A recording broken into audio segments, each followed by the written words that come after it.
I would like to thank Andrea and Celeste and Pani Roses for this wonderful opportunity to speak to you. The last time I was here was 10 years ago, and I began my visit with a demonstration at the American Embassy, and then a visit to Mardi Gras, to the Donnelly printing plant, and then the opportunity to speak to many women. At that time, women in Argentina still had not won the right to abortion, and there were huge demonstrations everywhere. Now I understand the struggle has been won, so congratulations, sisters. I think today women are demanding changes that women 100 years ago could not have even imagined. And this is because so many struggles have been won and conditions have changed. We won the right to sexual freedom and to birth control. We fought and passed laws against sexual harassment at work and at school. We challenged oppressive gender roles, domestic violence, and achieved greater equality with men at home and at work. In many countries, LGBTQ people have won new freedoms, social recognition, and legal rights. The changes in my own lifetime have been enormous. At the same time, throughout many parts of the world, there is a fierce patriarchal reaction, often driven by organized religion and by authoritarian states. This reaction seeks to rob women of the advances that we have made and to take away the freedoms that we have won.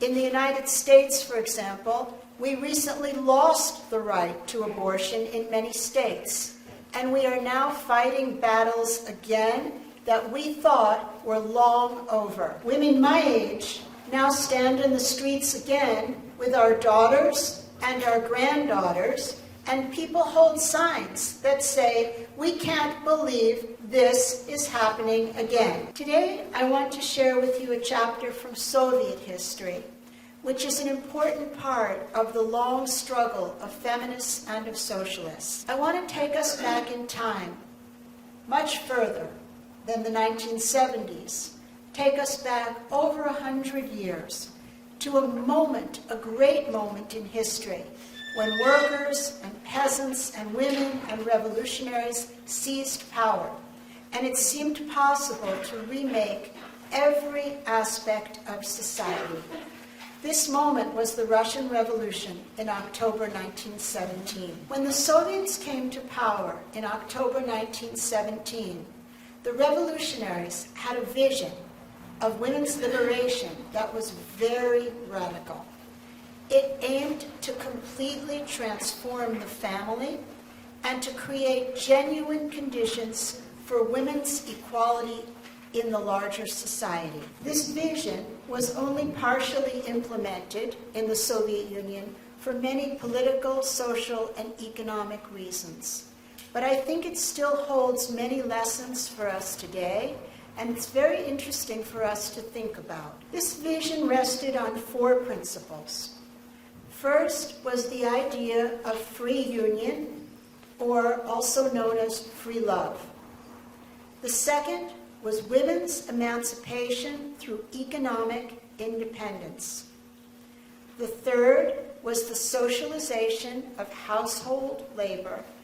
And the fourth, which was perhaps the most radical of all, was the idea that the family, as a structure that was mediated by the church and the state, would disappear over time. So let me just talk a little bit about each element of this vision.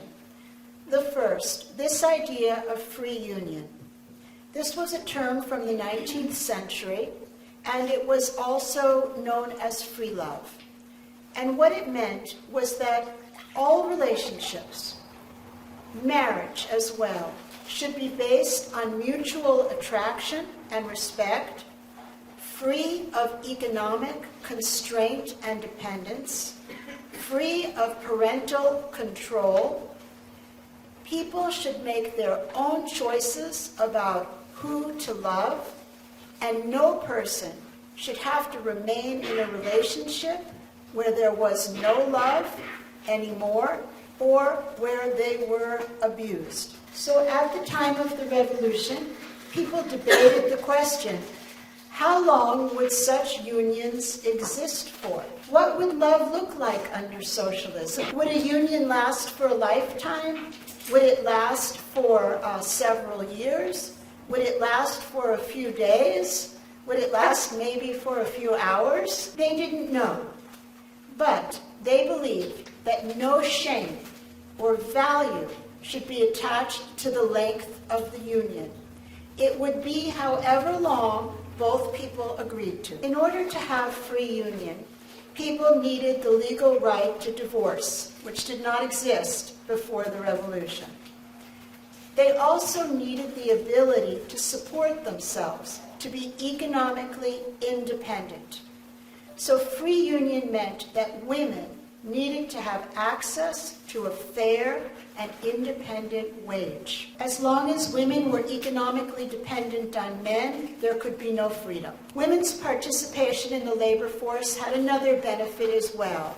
It not only provided economic independence from men, but it also introduced women to a wider world beyond the kitchen and the home. Yet, in order for women to enter the wage labor force, they needed to then socialize household labor, or what is known in Marxist terms as reproductive labor. Reproductive labor is all the work that women do in the home for free.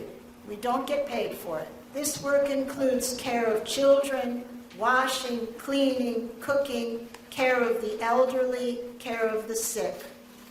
These tasks, which are done by women in the home mostly for free, would then be transferred to the larger economy and transformed into respected work for good wages. People would be able to eat in neighborhood dining halls, to use laundries, and to have good quality daycare centers for their children. Now, if we think about it, this vision differed from the contemporary feminist demand that men and women share household work equally. The idea was to socialize household labor, not to fight over it. It was closer to the feminist demand of the 1970s of wages for housework. That demand was that the state pay women for the unpaid work we do in the home. The revolutionaries believed that once the family lost its economic function, there would be no need to regulate it by law. People would come together or separate as they wished. They would have no need to get married. Children would be supported and cared for regardless of whether their parents were married or not. The very concept of illegitimacy would cease to exist. The family as an economic unit would eventually wither away once reproductive labor was socialized, and only the emotional ties between people and between parents and children would remain. So you can see this was a very radical vision. It's a vision, it's almost hard, I think, for us to conceive of. It's so radical. On the legal front, the new Soviet state also took radical action. Within less than a year, the government introduced a family code that tried to put this revolutionary vision into law. The 1918 Family Code swept away centuries of patriarchal and church power. It was the most progressive legislation that the world had ever seen. So think it's 1918. It's a long, long time ago. And this code abolished the concept of illegitimacy and entitled all children to parental support, regardless of whether they were born within a registered marriage or not born within a registered marriage. It established civil marriage, which did not exist, in place of religious marriage. So if you wanted, you could still get married in church, but it had no legal force. The only thing that had legal force was civil marriage. It allowed divorce at the request of either spouse. No grounds were necessary. An equal right to alimony for men and for women if they were disabled and poor. In 1920, The Soviet Union became the first country in the world to legalize abortion and to make abortion available in hospitals, to make it safe, to make it free, and to make it legal. And in 1922, the Soviet Union decriminalized homosexuality. In 1927, after a nationwide debate, the code became even more radical. It gave cohabitation, or people living together, the same rights as people who were in a civil marriage. So if you received the same rights just living together as if you were married, there was, in a sense, no need to get married. It also simplified divorce. Either spouse could go down to the registry office, which was like the post office, to fill out a form. And if the other spouse was not around, they would be notified of the divorce by postcard. So if you have a fight with your husband in the morning, he could be notified about the divorce in the afternoon by a postcard. There were many parts of this set of laws that did not work very well. And I would be happy to talk to you about some of the problems that women had, that peasants had, that other people had with the law. To some degree, the law created a lot of chaos. Men would frequently marry and then divorce one woman after another, but they would leave each one of them with a child and not to support any of the children. We all know that around 1930, Stalin assumed leadership of the party, and there was a general move toward a more repressive atmosphere of social life. In 1930, the gender deal was abolished. At the same time, millions of women moved into the industrial labor force. This was the period of industrialization of the Soviet Union. The party launched a new slogan. It was "Face to Production," and it meant that all organizing, including organizing women, should be subordinated to production. The state turned away from this early progressive vision to much more repressive alternatives. There was a huge campaign against male irresponsibility. Men were forced to pay alimony, and divorce became much harder to get. In 1936, the state prohibited abortion. At the same time, as millions of women moved into the labor force and took jobs, skilled jobs, in industry and in the professions and in other areas, they transformed the society. The Soviet Union had the highest rate of labor force participation by women in the world. The state did create daycare centers, dining halls, laundries, and they became a fixed feature of daily life under socialism. They were widely used by people, ordinary people, and they transformed life. Yet at the same time, working women continued to assume the main burden of household labor, known everywhere now as the double burden. So 100 years later, what relevance does this revolutionary vision and this history have for us today? The problem of the double burden has still not been solved. Working women with children are stressed out, exhausted, and resentful. Under capitalism, neither the state nor private institutions have kept pace with the need for high-quality, inexpensive childcare. Household labor has not been socialized, and it is still mainly performed by women. Capitalism turns some household work into for-profit business, using very low-paid workers in restaurants, daycare centers, laundries, as maid services, and in elder care homes. In the United States, millions of women, often low-paid immigrants, do this work either for private companies or for wealthy families. Many men and women are forced by economic necessity to leave their own countries and their own families to seek work in other places. Maids, babysitters, and elder care workers now cross borders to work thousands of miles from their homes. In the United States, women come from the Philippines, Latin America, and the Caribbean to do service and household labor. Many people live illegally, without papers, and without any protection. They are forced to leave their own children behind. With globalization and neoliberal economic policies, the problems of household labor have assumed a new global form. So the Bolsheviks had a vision 100 years ago of what emancipation for women might look like.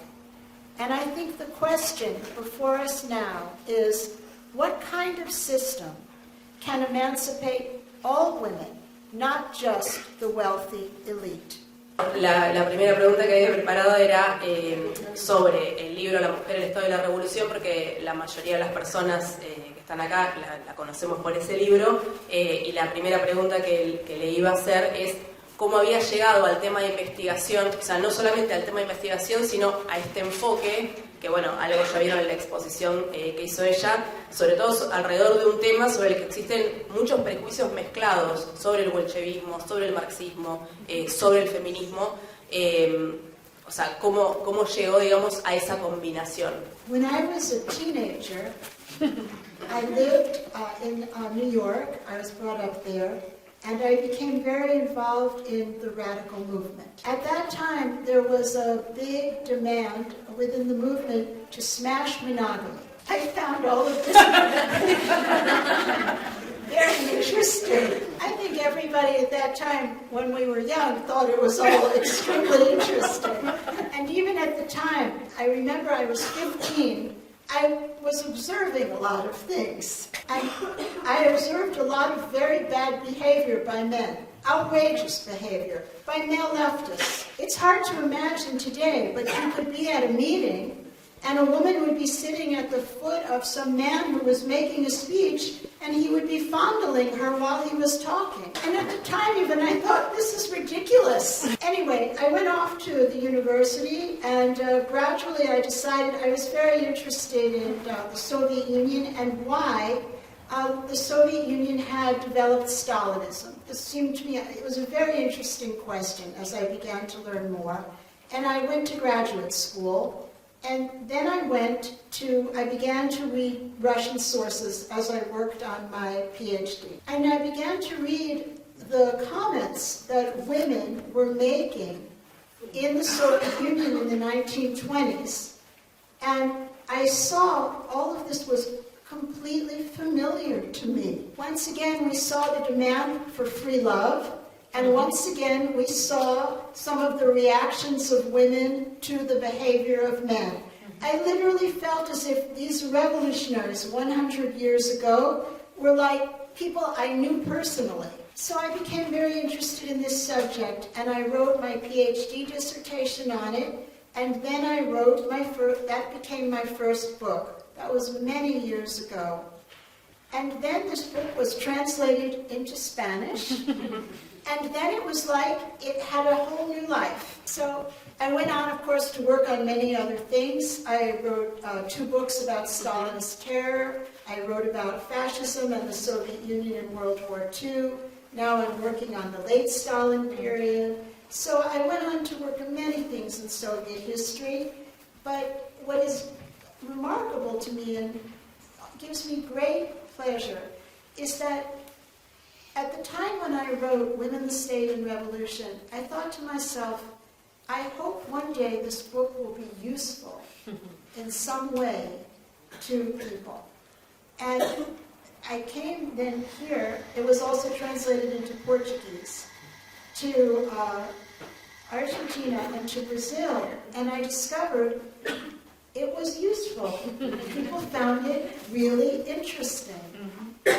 So for me, this was beyond academics. En una carta a las obreras de Moscú de 1923, en pleno curso de la burocratización del Estado obrero, León Trotsky llama a las mujeres a luchar para presionar al Estado para que concrete la mayor cantidad de socialización, digamos, del trabajo doméstico que fuera posible. Y ahí dice que los esfuerzos del Estado no llegarían a nada sin la lucha independiente de las familias obreras por una nueva forma de vida.